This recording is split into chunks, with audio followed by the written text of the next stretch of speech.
Alright guys, BLM here, back with a new video, and in this video, I'm continuing on with my Final Juror series, this time doing a Final Juror ranking for Big Brother US. So for this video, we will be ranking the 22 Final Jurors in the history of Big Brother. Now, Big Brother, that essentially means every third placer in the history of the show, with the exception of BB1, because, come on. And also, this doesn't include BBOTT or Celebrity Big Brother because those are radically different formats. This will only be the main series, and with that, we have 22 Final Jurors to be ranking here. And we will be ranking them here based off of the games that they played on their individual seasons, not my assessment of them as players in the grand scheme of Big Brother. And with that, let's get started with number 22, the bottom placed Final Juror on the list is a pretty notable one that is commonly looked at as the worst one of all time. And I agree, but for probably different reasons than most people. And at number 22 here, we do have Victoria from BB16. And Victoria does have a pretty mediocre track record. I mean, she's on the block the final 6 times that she can even be nominated, which is kind of insane.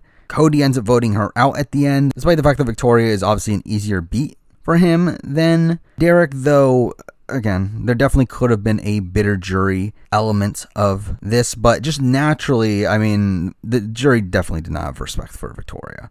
And she really just didn't do much in the game. I mean, she thought she did, mainly because she was working with Derek, but was thinking that the things that Derek was doing were the things that she was doing, when that clearly isn't the case. Now, she does technically vote in the majority every time she votes, so I mean, that's something at least. She was pretty safe in a lot of those positions, with the exception of one, which is the final 5 round that got replayed. So she does get saved by a twist. So again, it is a bad game here, one that is riddled with passiveness and being saved by a twist and being voted out at a point where it's against the best interest of the person that does so. The one that does have more pros than I think most people give it credit for, but even those pros were not necessarily things that she actively did things to get. So at the end of the day, because of that, and also the fact that she was saved by a twist, she is here at number 22. Now, number 21, we're on to one of the most popular Final Jurors in the history of the show, but also one that had a game that I consider to be riddled with luck, aka a ridiculous number of competition wins, and that person is Janelle from Big Brother 7. Now, this was a pretty long debate for me on where to land this one, because, I mean, the thing is, like, obviously Janelle gets through Big Brother All-Stars through winning a whole bunch of competitions. She wins 9 competitions over the course of the season, 4 HOHs, 5 vetoes, an incredible record there. But the obvious issue there is the fact that she needed a lot of those competitions. There are many points in the game where she is targeted if she doesn't win those specific competitions. There is a bit of hesitancy here in the fact that Will and Boogie did want to keep her around as a meat shield during certain rounds of the game, which again leaves it open enough to where I really did debate putting her higher on the list. But really, when like reassessing the season, I do feel like Janelle had very little agency within the game, where there are many points where she makes moves that are against her best interests. I mean, namely the Marcellus move is a massive one, where she takes out Marcellus after being manipulated by Will into putting him on the block as a pawn. Like, that's particularly bad. There's numerous points where she's not even voting correctly. I mean, when Nokomis goes home, she voted for Diane. She voted for James when Kaser went home. She voted for Erica when Howie went home and was legitimately blindsided there. She does take out Dr. Will, but I would actually say that's probably a bad move for her, as Will was someone that was much easier to beat in the final HOH than Erica. So her taking Will out there isn't even necessarily the best move. And also, when we see how the competition's laid out, I do feel like it lays out in a very, very lucky way, where again, she wins 9 competitions over the course of the season, but she wins very specific competitions. I mean, she wins the first HOH and veto, but then after that, she only wins an HOH or veto pretty much every week. Like, she is immune from the final 11 to the final 3, with the exception of the final 8 round, which is when Chicken George was HOH. And even in that round, she loses her closest ally in Howie. And she wins HOH at 11, veto at 10, HOH at 9, veto at 7, veto at 6, HOH at 5, veto again at 4. I mean, like, she's really only winning these specific comps that just so happen to be at points where she would possibly go home. I mean, if any of these competitions have been bunched up within 1 week instead of being split across weeks, she probably goes home numerous times over the course of this season. And again, like with the lack of agency that she had for a lot of it and her being manipulated by Will throughout the majority of the game, and the only time she's not being manipulated by Will, she makes a move that ends up saving Erica, but isn't even able to hold Erica's loyalty to where Erica flips on her at the final 3 anyway. And also struggles to win at the end against Will or Boogie. Really just had no path to the end outside of winning the final HOH, which is something that she just doesn't end up doing. And even if she gets to the end, she doesn't necessarily win. So, I mean, obviously she's above Victoria. But to be honest, even then, I actually debated over it. And the only reason Victoria is lower for me is because of the twist that saved Victoria. While here with Janelle, she was saved by a multitude of competition wins, but at least those competition wins are naturally built within the game. So despite Janelle not even being in the know as much as Victoria throughout a lot of the game, I would still have her slightly above her here, number 21. Now number 20, we're moving on to a final juror that I would actually say is probably closer to Victoria than he is to Janelle, but he is also someone that was more active in the game than Victoria and was someone that didn't need competition wins as much as Janelle, and that is Adam from BB13. Now, Adam was someone that did flip-flop quite a bit. Again, he is your pretty stereotypical floater, especially when people use floater as a derogatory term, where he really just goes wherever the power is. But even despite that, I mean, he votes incorrectly at the first vote where Keith goes home. He then latches on to the vets for a couple rounds where he is saved over Dominic, but I mean, it's because Dominic was more of a threat than Adam, not because Adam did anything in particular to keep him safe. And then after that, he kind of just rides with Jeff and Jordan for a little while. He does build a pretty good bond with Jeff to where Adam does rat out Shelly to him, but he is once again on the outs during the Jeff eviction, gets put back in danger due to Pandora's box, though is saved by Rachel and Jordan. And then he makes it to 5 where he does win the veto in a position where he could essentially choose between the two sides. I know he gets some flack for not using the veto here. I don't agree with that, as by using the veto here, he would have to get rid of Jordan, who was someone that he was pretty close with at this point. So I don't know why he would want to get rid of Jordan over Kalia, who was a bigger threat and someone he wasn't as close to. But he does vote out Kalia there, wins the next HOH, and then proceeds to be voted out over Portia. I mean, it's a bit of a rocky game. One where there's just a big lull in the middle where he's really just not doing much. And even when he is doing stuff early on, it's kind of actively bad work. In the end game, I don't think his game is as bad as a lot of people say, as I do think he sides with the correct people whenever he does have options there, but it really just isn't that overly impressive of a game. And it's one where he does get locked out of the final 3 where both Portia and Rachel were taking each other, which is a pretty big knock considering Adam was looked at as a pretty massive GOAT on this season. So I do think that's also a pretty bad sign for him as a player. He really ends up making decisions that actively change up how the game ends up being played. Really, Adam for me is just kind of just there for a lot of the game, with him doing a pretty poor job at managing the jury in a way that they would respect him by the end. And we see that from the fact that, again, like pretty much no one was actively wanting to vote for him. So because of his faults, he does end up landing here at number 20. Now at number 19, we're moving on to another similar final juror in my eyes. This is actually one that I have a lot of question marks over because I've always struggled with assessing this person's game because I don't know the reality of the situation, I'm being honest. Like, obviously I know what the show showed us. From what I understand, the show showed us this person in a more positive light. But by guessing how the jury would vote, I do struggle with whether or not this person could actually win the game, and that person is Jerry from BB10. Now, again, Jerry for me and Adam are like kind of in a similar ballpark, though Jerry was actually outside of the majority alliance for a lot more of the game. I mean, essentially from the point that April goes home, Jerry's on the bottom the entire way, where he's nominated every single week outside the point where he wins HOH at Final 5, and even then he doesn't even get his way that week. he kind of gets ran over in week 1 too, where initially Brian is controlling his HOH. But then once everyone realizes that Brian was controlling his HOH, the majority goes up to him and convinces him to backdoor Brian, even though that's not against his best interest necessarily at that point either. Now, he does remain safe for the next couple rounds and wins 2 vetoes in a row in situations where he didn't need to win those vetoes. Even within that, I mean, he gets blindsided when Jesse goes home. He really does some poor jury management at points where, and the way that he treats certain people in the house, specifically like a Libra and a Rennie, is not great for his jury chances. And again, like, he's just completely out of the game in the back portion of it. Now, I will say throughout all this, I do feel like Jerry had some decent reads in the game. And from what I understand, he is like one of the few people that told Ollie that the deal he made with Dan was just dumb. And he did like catch on to Dan at points throughout the game. But I mean, at the end of the day, it's like, that's not much. And again, he's just like so out of the game for a lot of it. I mean, over half the game, he's on the bottom and is either nominated or HOH. And he does, again, get outplayed by Dan and Memphis in the round that he is HOH. And even gets to the final 3 largely because they know they can beat him. And he is an easy beat there. And I don't know if he even wins the game against Memphis. This is something that I've always questioned. I never really got a solid answer to, because I really just don't know who wins between him and Memphis. Like, if he wins against Memphis, I feel a lot more secure in this placement.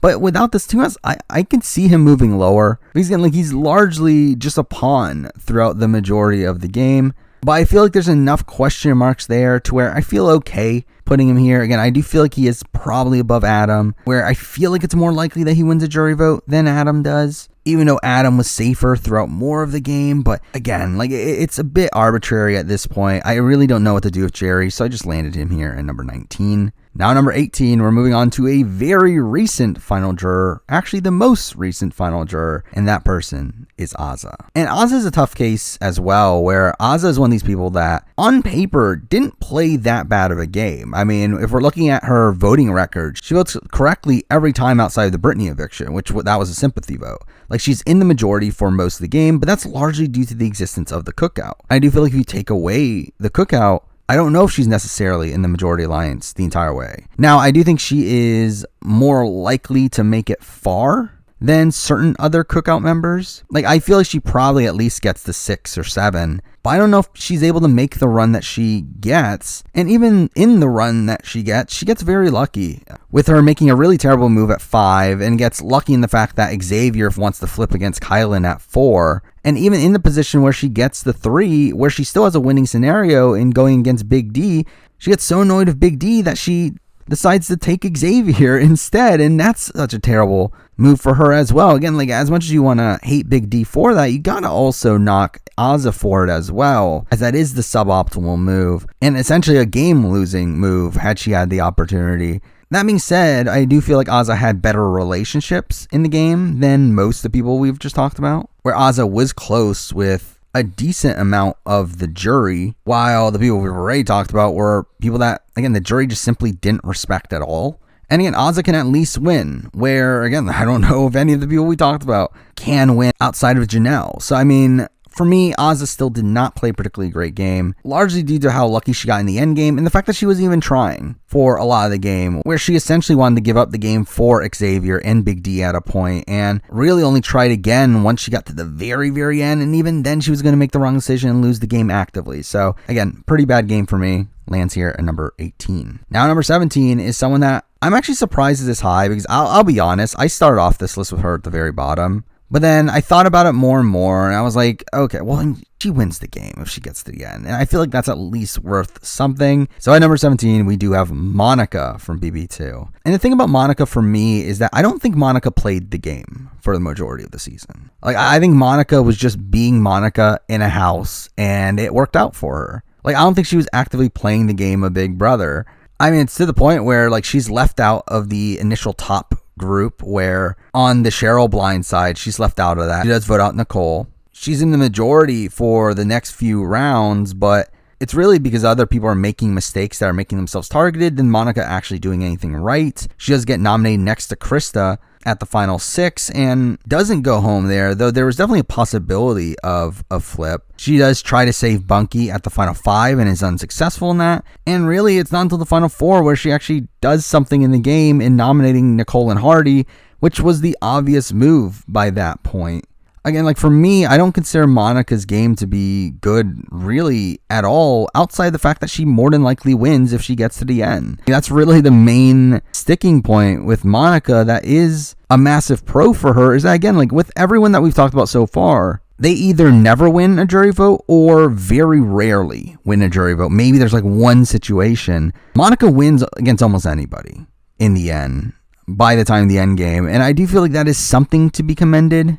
But again, like her path there is largely mediocre. So for me, she lands at number 17. Now number 16, we're back to a player that I would actually say is like not too dissimilar from like a Jerry or Adam. But the major difference with this person is that he had a very clear winning scenario.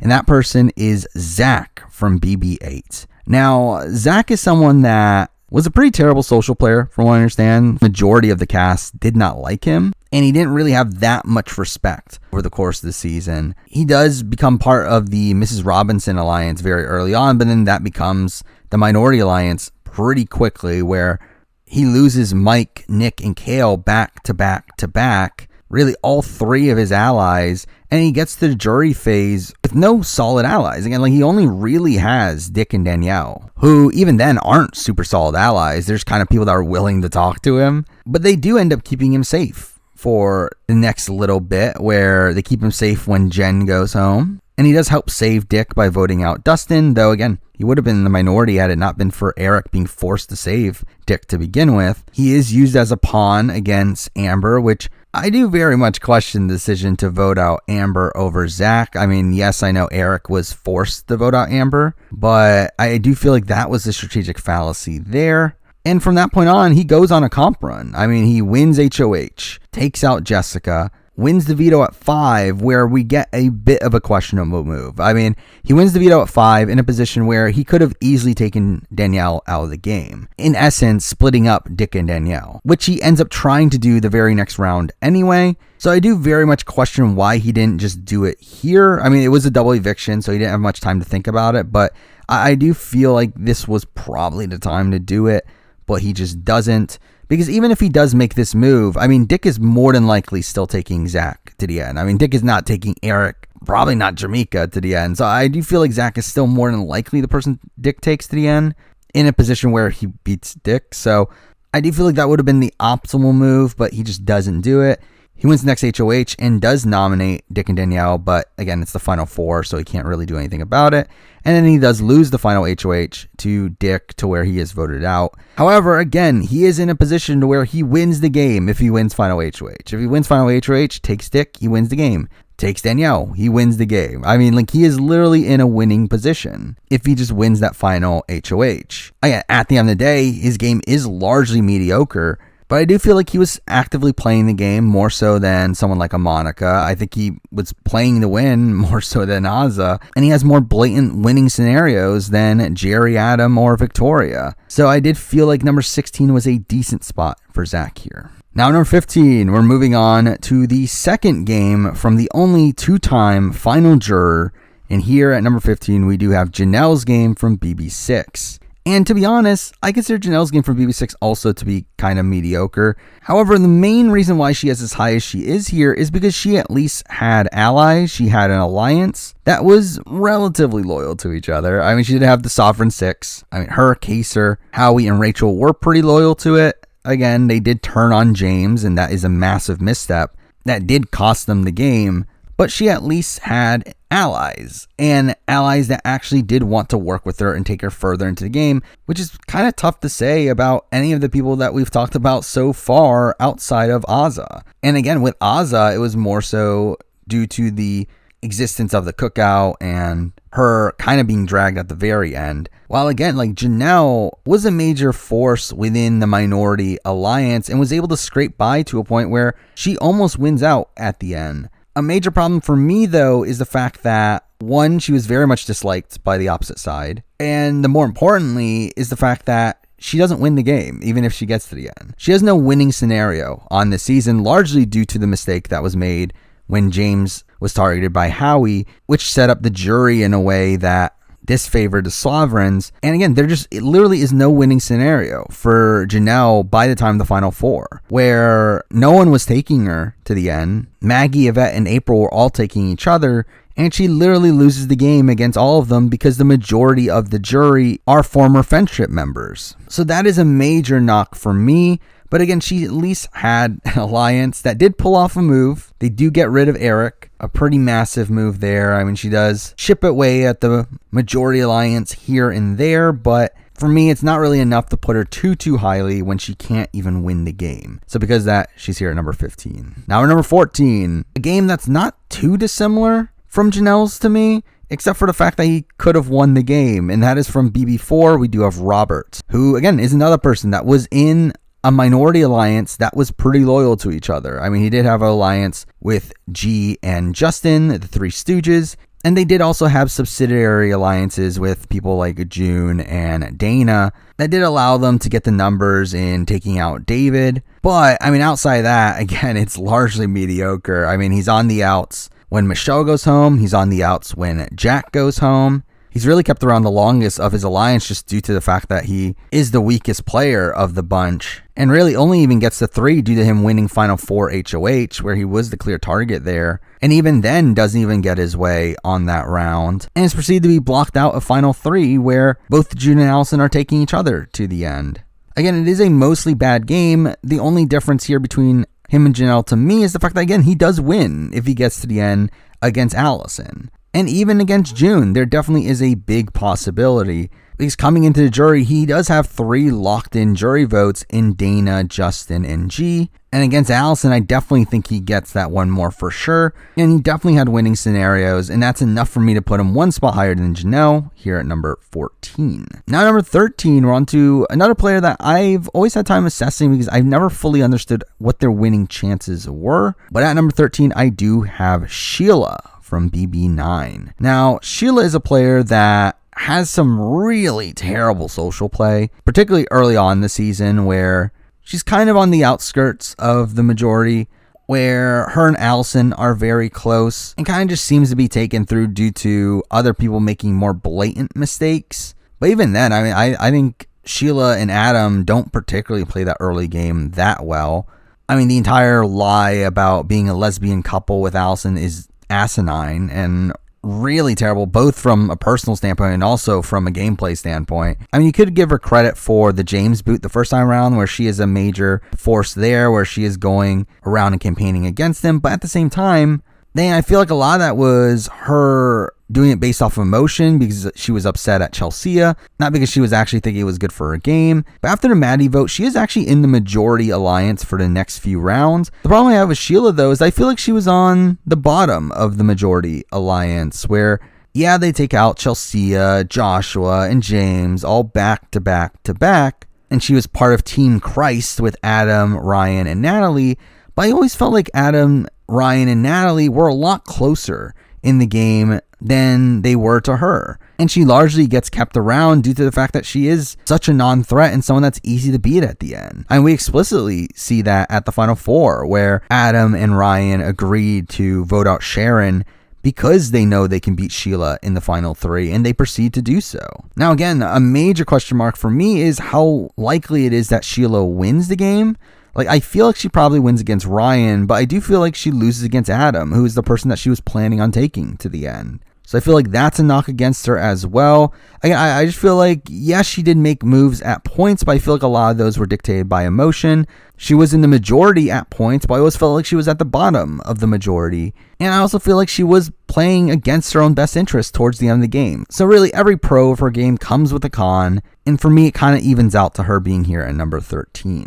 Now, at number 12, we're moving on to a game that I know a lot of people don't like. I mean, a lot of people were upset at this person over the course of this season. But I do think when assessing his game, it's not that bad. And at number 12, we do have James from BB18. And for me, James plays a very fine game. I think the biggest fault of his game, to me personally, is the fact that I don't think he wins a jury vote. I don't think he has the respect from the jury to win against anybody. I know there have been some conflicting reports somewhat recently, but to be honest, I personally don't believe them. I don't think James wins against Paul, who he was planning on taking to the end, and I definitely don't think he wins against Nicole either. But, I mean, again, I feel like he was a pretty central piece in the game for a lot of it. Now, how much of that was active? How much of that was because he put himself in those positions?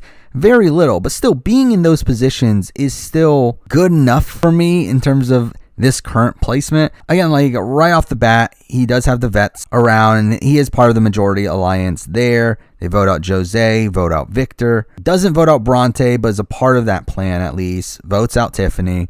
Again, he's involved in all these plans. Now, again, it was frustrating to see him ruin blindsides. But again, when factoring in the game element of it, I do think that was also beneficial to his game as it did gain him some social capital with people in the minority. He does take out Frank with his HOH win, which I do think is a questionable move. I mean, he was closer to Frank than he was to certain other people on the cast, but when Frank was such a social pariah, it's I don't know how much he could have done there. But then again, I do feel like he unnecessarily lied to Frank and Bridget during the HOH comp. He is part of the plan to vote out Devon, and then he is a major swing vote in the Zakiya round, where it is essentially his decision to get rid of Zakiya and essentially flip against Pauly. Now, I do think you would probably give more credit to Natalie and Bridget for convincing James to do this to begin with, but he is still the person in the middle that does have to make the final call there. But even beyond making that move, he's able to still survive the next round without being targeted, despite Corey winning HOH,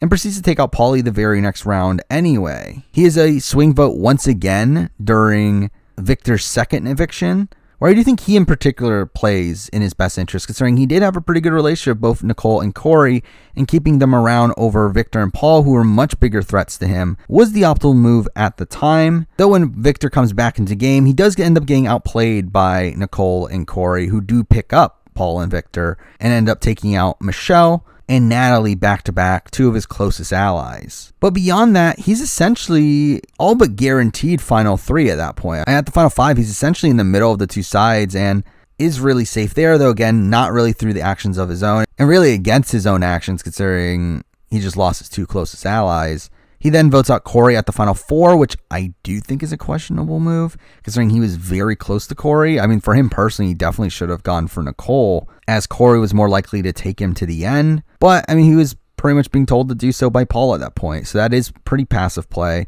And then it just ends with James not even being taken to the end by Paul, largely due to how much he didn't respect his game. So it is a very topsy-turvy game, but it is one that does have some highs. Again, I do think him being a pretty central piece in the game early on allowed him to build a lot of social capital, and while he doesn't necessarily use it in the best possible way, he is still in a very good position at that point in the game. He does execute the Zakiya blindside, is part of the plan to vote out Pauly, is also swing vote multiple times afterwards.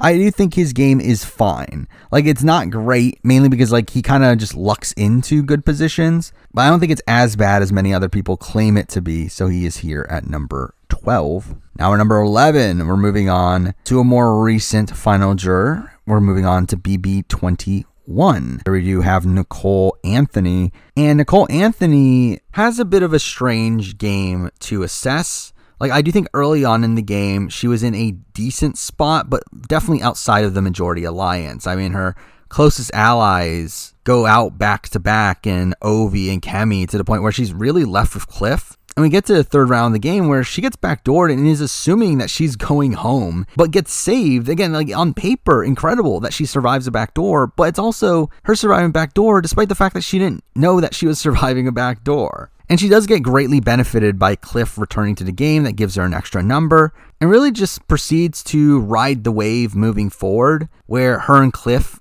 navigate the game together, where Cliff is kind of more out in front. He's the one that's approaching more people, making more deals, specifically the one that gets him pretty deep into the game, and the one that they make with Jackson and Holly that does keep them safe for a lot of the mid-game portion of the game. Again, Jackson and Holly go 3 HOHs back to back to back and keep them safe the entire time outside of the final 7, where they were forced to put Cliff on the block. But again, this was mostly the work of Cliff. Nicole kind of benefited off of what Cliff was doing and didn't even necessarily agree with going along with this alliance. Nicole does have full control over the final 6 round, which was a double eviction, and doesn't really take the opportunity there to make a move that possibly could have been in her best interest in getting rid of Jackson. And obviously from this point on, Jackson wins out. So, I mean, there was never another opportunity to get rid of him. And obviously the final 5 rounds, another really controversial round where Nicole does win the veto, saves Cliff. And in that point, she has another pretty important decision to get rid of Tommy or get rid of Holly. And they do end up siding with getting rid of Tommy, which I do think is the wrong move for Nicole. It was the right move for Cliff at the time, considering how Jackson and Holly wanted to take Cliff to 3. But I do think it was the suboptimal move for Nicole. That puts her in a position to where she essentially needs to win out from this point forward. And she does win the final 4 HOH, but isn't able to win the final HOH to win the game. But again, she does win the game if she gets to the end. I mean, she wins that final HOH. She does take Holly, and I'm pretty confident at this point that she probably wins the game. So again, in comparison to someone like a James, I feel like their games are on a similar level, with them both being in the majority for certain parts of the game, even though they were kind of in the majority for things that they personally didn't do, and also had a decent stretch where they were kind of just passive in the game as well. But considering Nicole had a winning scenario at the end, while James just simply doesn't win if he gets to the end, I do feel like Nicole needed to be one spot higher than him here at number 21. Now at number 10, we're moving on to another final juror that was also in the majority for a good chunk of the game, but again, once again, was not really in the majority due to the work that they personally put into it, and that person is Danielle from BB14. And Danielle is someone that, again, I think she greatly benefited from her partnership with Dan, to where Dan was doing a lot of the work and Danielle was kind of taken along. Now, I do think Danielle did have good relationships with certain people, specifically like Shane and Jen, who were there in the end game and would have taken her to the end. So I do think positioning wise in the end game, she was actually not in a bad spot. But again, how much of that was active? I feel like a lot of that, again, was the way Dan maneuvered through the game, with the exception of the final 6 round, where Dan did consider backdooring Shane, but was convinced not to by Danielle. And I do think that is probably her best move in the game. Again, she's kind of in the same ballpark as Nicole and James, where again, she is part of the Quack Pack and the inner core of that doesn't involve Ian, that ends up running the majority of the game. Again, I mean, like, while she is on the outs during the Kara vote and then is nominated the very next round, once she survives that grouping does take control of the game, taking out Janelle, then Will, then Boogie, then Ashley, and it's not until the final 8 where she's once again kind of in danger, but again, like, she's being nominated as a pawn against Dan, and once Brittany's on the block against her, she is pretty safe, largely due to the relationships that she made. Again, she did a good job in building relationships with Shane and Jen, while also having Dan's relationship at that point, and through Shane, she also had Joe. So I will give her some of the credit for surviving that round. But again, I do feel like the majority of the game, she did end up just playing along with Dan, obviously being tricked by him at the final 4, where Shane gets taken out, and is also kind of forced to take out Jen at the final 5, to where she comes into a final 3 situation where neither Dan or Ian were taking her to the end. Though, I will say that, again, Danielle clearly beats Dan in the end, and I would actually say there's even an argument that Danielle beats Ian. It's definitely not clear cut, but I do think there is a path there for her to win through the votes of Shane, Jen, Joe, and Frank, and possibly even a Dan. Like, there definitely is a path for her to win even against Ian there, and for me, those were enough positives for her to land here at number 10. Now at number 9, we're moving on to a final juror that I always had difficulty assessing once again, because this is a player that was used as a pawn so much throughout the game, but he actively put himself in that position and did a really good job at managing his threat level while also having a chance to win at the end, and that person is Spencer from BB15. Again, Spencer was nominated so many times over the course of the season. It is actually kind of insane. I mean, over the 15 rounds in BB15, he is on the block 9 of those times and only votes in 6 of those rounds. Mind you, every time he does vote correctly, with the exception of when Howard goes home, and that was more so a sympathy vote. But still, again, like he did create this strategy of being the person that was okay with being used as a pawn in order to gain social capital. And I do question how much it worked. I mean, it worked obviously in terms of longevity, where like he is saved from the block 7 of those times. He does win a veto 1 time, and he obviously gets voted out at 3. And the fact that he doesn't get voted out at any of those possibilities is pretty insane. And along the way, he was a very strategic player. I mean, he was a major figure within the moving company that did crumble, but he was able to recover from that pretty quickly to where he wasn't targeted over people like a Jeremy and a Howard. He obviously becomes part of the exterminators that end up running the end game. And while I would give Andy a lot more of the credit for that, he was definitely working alongside Andy throughout the majority of that end game.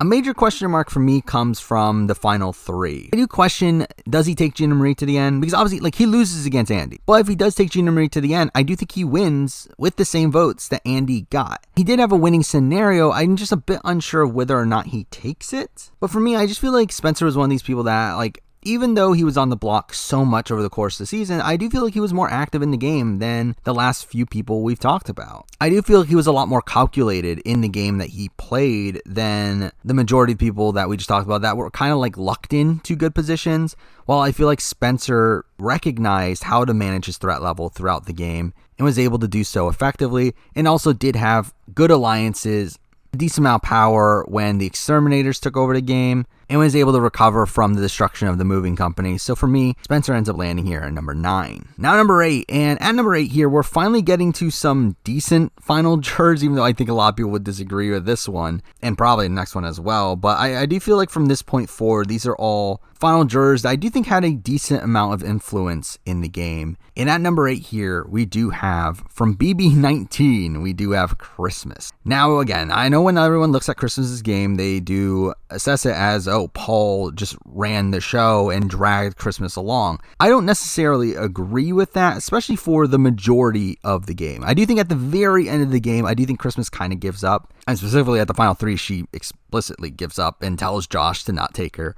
But I do think she does a pretty good job at maneuvering through the game throughout the majority of it. Now, again, she is aligned with Paul and Josh, and that does greatly benefit her in the game. But I do feel like she was essentially kind of like the Josh whisperer in the game, where I do feel like she was able to rein Josh in at points where he needed to, and overall had a really good relationship with him. Again, like, it is a bit of a knock to how much influence she allowed Paul to have, especially because like Christmas and Josh were closer to each other than they were to Paul for a majority of the game. Again, it's not until the end game stretch where Paul kind of jumps in there and becomes closer to both of them than they are to each other. But I feel like the first 2/3 of the game, Christmas does a pretty good job. I mean, she gets backdoored in week 1 and does end up surviving. And yes, I know there's a lot of question marks over, oh, she should have been ejected because she left the house and was in the hospital, and that is ridiculous. But she still remains at the top of the pecking order for a lot of the game, especially once Paul decides on taking Christmas and Josh later in the game. Again, like, she does have a decent amount of influence, though again, like, the major flaw here is that a lot of that influence is benefiting Paul in the game as well. But I mean, Christmas beats Paul at the end. And if Christmas had somehow miraculously won final HOH, I do think she wins the game through taking Paul, which again is not the optimal move on the offset, but would have actually worked out for her. So she actually did have a winning scenario, even though she was more than likely not winning final HOH due to the fact that she broke her leg. But I do think also factoring in the fact that she did break her leg and couldn't rely on the physicality that she banked on relying on coming into the game, I do think she, again, did pretty well socially for most of it. I mean, and by the time we get to the jury phase, a lot of the jury members didn't really respect her by the end, to the point where I believe Josh would have beat Christmas if they had become the final 2. And strategically, obviously, she gave too much power to Paul and was willing to give up her game for Paul at the end. But I do think through the majority of the game, I do see her as having a lot more agency than that massive block of players we just went through of Danielle, Nicole, and James. And I feel like in comparison to Spencer, she was just consistently in the majority more so than him. So for me, I did decide to put her here at number 8. And now number 7, we have a game that actually assessed very similarly. We're jumping to BB22. We have the final juror game from Nicole Franzel. And I think it's a similar case where Nicole is part of the majority alliance the entire season, is actively playing the game the entire time, but does so in a way that ends up benefiting Cody more so than it benefits her. Now, I would actually argue that I feel like Christmas was actually probably in a better position throughout more of the game than Nicole Franzel was in BB22, but I do feel like Nicole Franzel was acting a lot more independently than Christmas was, where Christmas, again, like was more so playing for the group the majority of the game, and even at the end gives up her game, like blatantly gives up her game for Josh and Paul. Nicole Franzel played the entire time for herself, and while it also ended up benefiting Cody, and she does have a misread of her thinking she can beat Cody, to me, I do feel like she more actively positioned herself as an individual, even though she was actually probably more so in danger in the endgame stretch of the game than Christmas ever was. And also has a less blatant of a chance of winning, where I do feel like her against Enzo at the end is pretty close over Christmas, who blatantly wins against Paul. But again, I just feel like Nicole F had more agency on a personal level. And despite them being very, very close, that is the minor nitpick that puts her above Christmas here at number 7. Now at number 6, and I think number 6 on, we actually have pretty good final jurors from a gameplay perspective at least. And at number 6, we are moving on to a pretty classic one here. Pretty notable one here. We do have Diane from BB5. And Diane's a game that I do have a tough time assessing, because I think the thing that I personally struggle with is, does she for sure win against Drew? Because I do think it's a question mark. I do think it's very close, but I don't think it's a guarantee that she wins against Drew. Though I do feel like she had a very blatant winning scenario had she gone to the end with Cowboy. I also do feel like she was kind of on the outskirts of the majority alliance for a lot of the game. I mean, yes, she was involved with a lot of the women in the game, in Nokomis, Karen, Will, Adrian, Natalie, but I always felt like she was on the bottom of that group, and is blatantly so by the time of the final 5, where she's left with only Nokomis and Karen. And yes, she does pull off the maneuver to take out Karen at the final 5, which I do think is a solid move, but I do feel like she needed to back it up by taking out Cowboy at the final 4, which she was not able to do, and through that gets into a pretty bad position at the final 3. And I do feel like at the end of the day, she was probably too loyal to Drew, where her loyalty to Drew led to her going into an endgame scenario that simply wasn't in her best interest. However, I do think by the way the endgame played out, she was always in a position where she needed to win final HOH. I think it's very rare that someone was going to take her unless she had gotten to the end with Nokomis and Drew. As I said earlier, I feel like that's her best case final 3 scenario where everyone is taking her, but that is such a hard scenario for her to get into and is very determined by comps. So again, I do feel like her game is all over the place. I do very much question a lot of her game, but I do just feel like from on the offset, I do feel like she is a pretty good player that was in the majority for a lot of the early game, and one that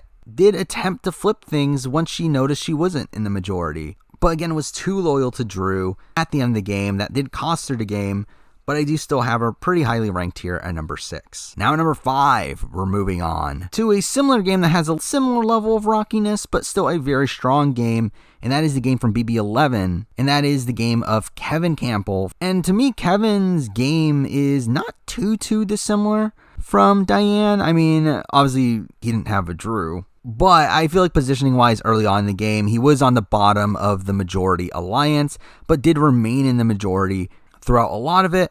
He does flip against what the rest of his alliance is doing in order to save his closest ally in Lydia during the Ronnie vote, and is the swing vote during the Jesse boot, and is successfully able to get Jesse out of the game, which I do think was beneficial for his game, keeping around Natalie, someone that he can very clearly beat at the end, and also someone that he was closer to and also less threatened by. But then he does end up being on the outs, but again, like some of that is due to the coup d'etat and how that played out, which ended up giving the alliance of Jeff Jordan, Russell, and Michelle a lot of power, especially because they end up winning the next few competitions. But he does end up doing really effective work afterwards and putting a lot of seeds into Jeff's mind about Russell that leads to Jeff eventually flipping on Russell at the final 6. Now, I've always questioned this move, as I do feel like Jeff was always incentivized to take out Russell at that point anyway, but still, Kevin does do effective work there, especially because he follows that up with immediately blindsiding Jeff in the very next round, wins the veto to take out Michelle at 4, and gets to the final 3, but I do feel like his final 3 is also very rocky, where From what I understand, his plan was to take Jordan to the end, which I do think is a massive misstep for him, as I do think he very clearly beats Natalie at the end, possibly unanimously. But by him taking Jordan, he just makes the road a lot harder, to where he's really banking on the vote of Natalie to win the game, to which I'm not 100% sure he gets if he just voted out Natalie. I'm also not even 100% like if Natalie even takes Kevin to the end, considering how flip-floppy Natalie was in the game as well. So I do think that final 3 round was very rocky. But to me, in comparison to Diane, who we just talked about, I do feel like they played very similar games. But I do feel like Kevin played in his best interest for a lot more of the game, where Diane was more so clouded by Drew for a decent amount of that end game. I do think Kevin plays in his best interest pretty much up until the final 3, where it gets a bit rocky. But still, that's enough for me to land him here at number 5. Now number 4, we're moving on to a very unpopular final juror from a out of the game standpoint. But I do think over the course of the season, he does play a very impressive game, and that person is JC from BB20. Now, I think JC has a massive flaw in his game in the fact that while he does pull off a lot of impressive maneuvers over the course of the season, those maneuvers are done in a way that benefits the level 6 alliance more so than it does him as an individual. And that, and also the fact that I do feel like he was too loyal to Tyler at the very end of the game, that puts him in a very bad spot by the time of the final 5. However, I do feel like in comparison to Kevin and Diane that we just talked about, I do feel like the moves that JC made over the course of the season were a lot more impressive, and I feel like there are more points in the game where JC's work in particular is what ended up winning the day. Again, right from the offset, like while Tyler does have a final 2 with Casey and does plan on being loyal to Casey the entire way, it really is JC that is his true second in command throughout the game from a strategic standpoint. And JC in general is a very important swing vote early on in the game, where he is essentially the 7th member of level 6. And while that does mean that JC is obviously on the bottom, that also means that level 6 can't execute any plans without the help of JC, where they need JC's vote to vote out Steve over Sam. They need his vote to vote out Winston over Brett, which while doing so, I do feel like he does some impressive work afterwards in lying about his vote, to which the opposition does believe him, which does cause a lot of mistrust within the Falte Alliance. Immediately afterwards, during the Sam week, he is one of the major reasons why Caitlyn ends up going home, due to him wanting to split Caitlyn and Tyler up. But even despite that, he does end up voting for Rockstar just to stir things up there. But it was a lot of him that did keep the vote onto Caitlyn after some of level 6 did try to flip the vote. And even during this week, this is the week where Sam thought about using him as the replacement nominee, and he, in the middle of the veto ceremony, tells her not to do it,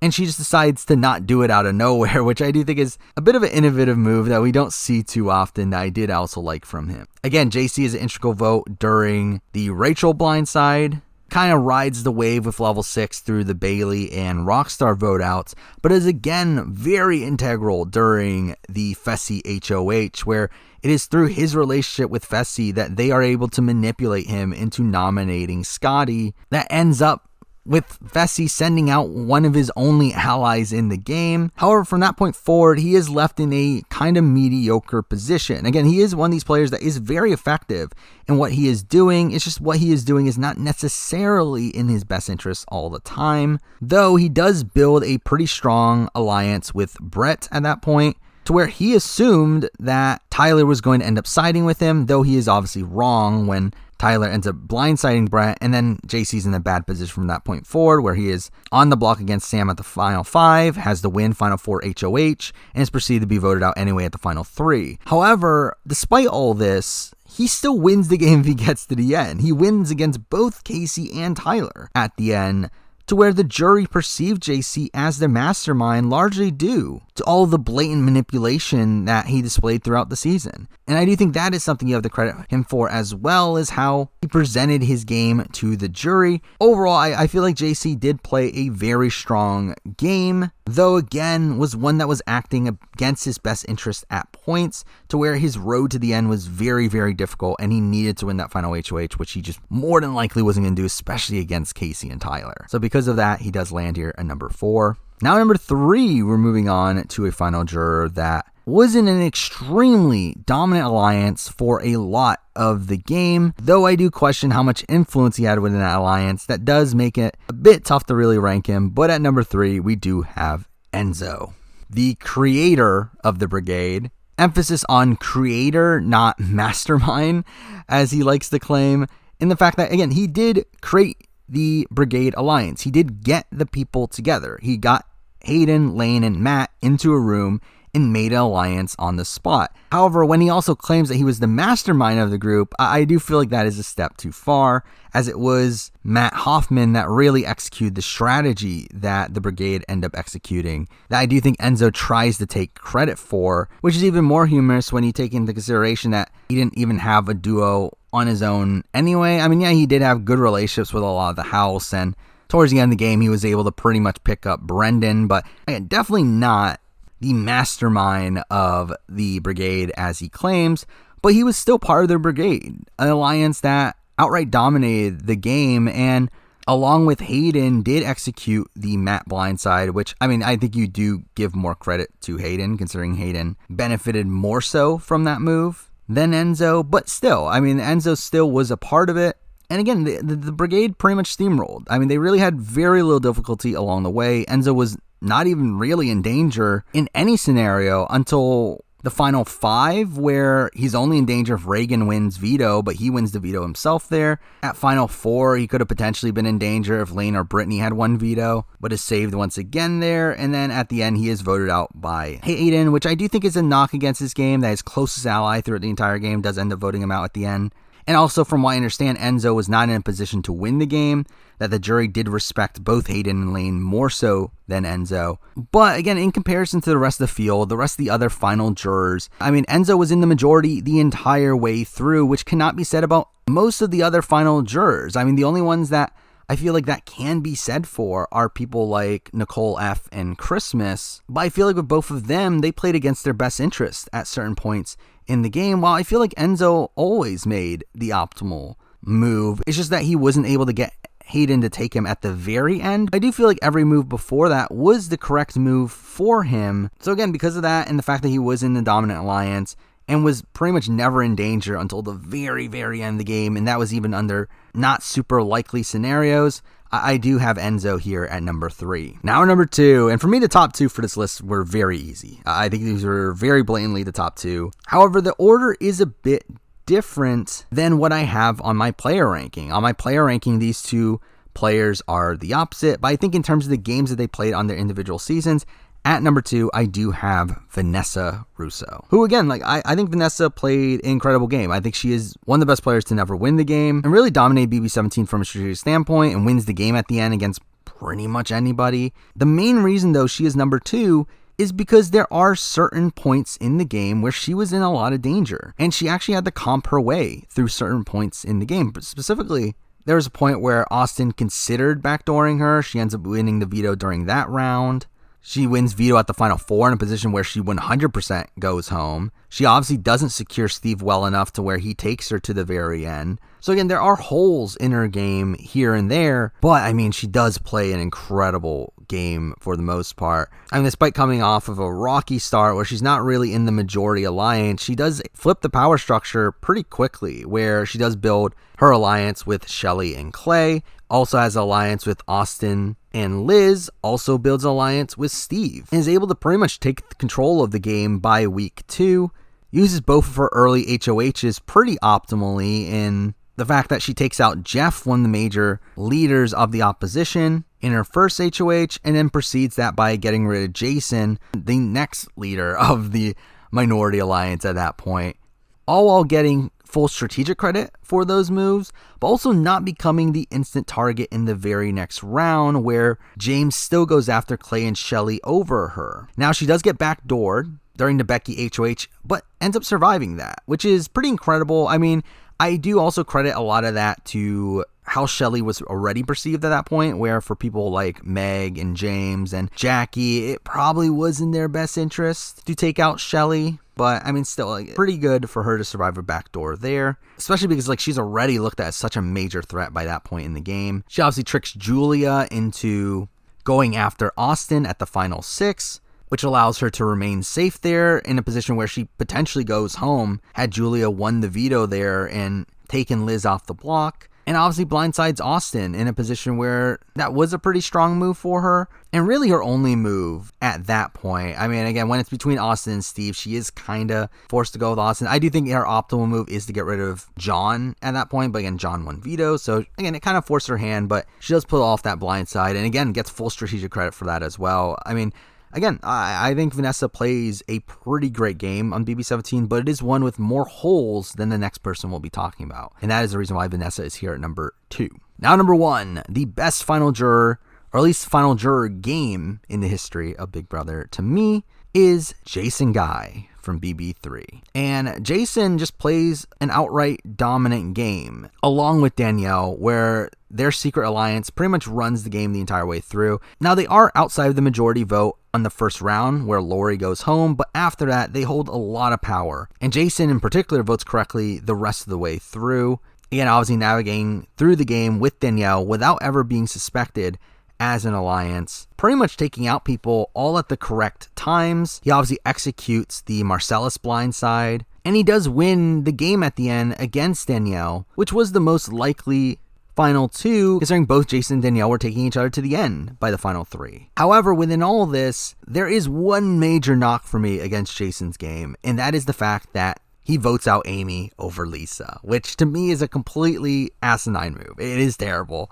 I mean, taking Amy out, someone who has a harder time winning a jury vote, and also someone that is worse in competitions, over Lisa, someone who is a much bigger jury threat and also a much bigger physical threat, is a mistake. And it does end up costing him the game. But again, like, we're doing a final juror ranking where everyone makes a mistake and everyone gets voted out at 3. That's why they're on this ranking to begin with. So considering the amount of dominance that he displayed over the course of the season along with Danielle, and the fact that he beats Danielle at the end, which was the most likely scenario once they get to 3, even though he sabotages that scenario to make it less likely by taking Lisa, it is still enough for him to be the very clear number 1 for my final juror ranking here. But there we go. I mean, that is my final juror ranking for Big Brother US. Moving forward, I do also want to do final juror ranking for all the international Survivor series, so those are probably coming up at some point. Obviously, you can expect more Big Brother Survivor related videos and rankings down the road, but for now, that's the video. Thank you for watching.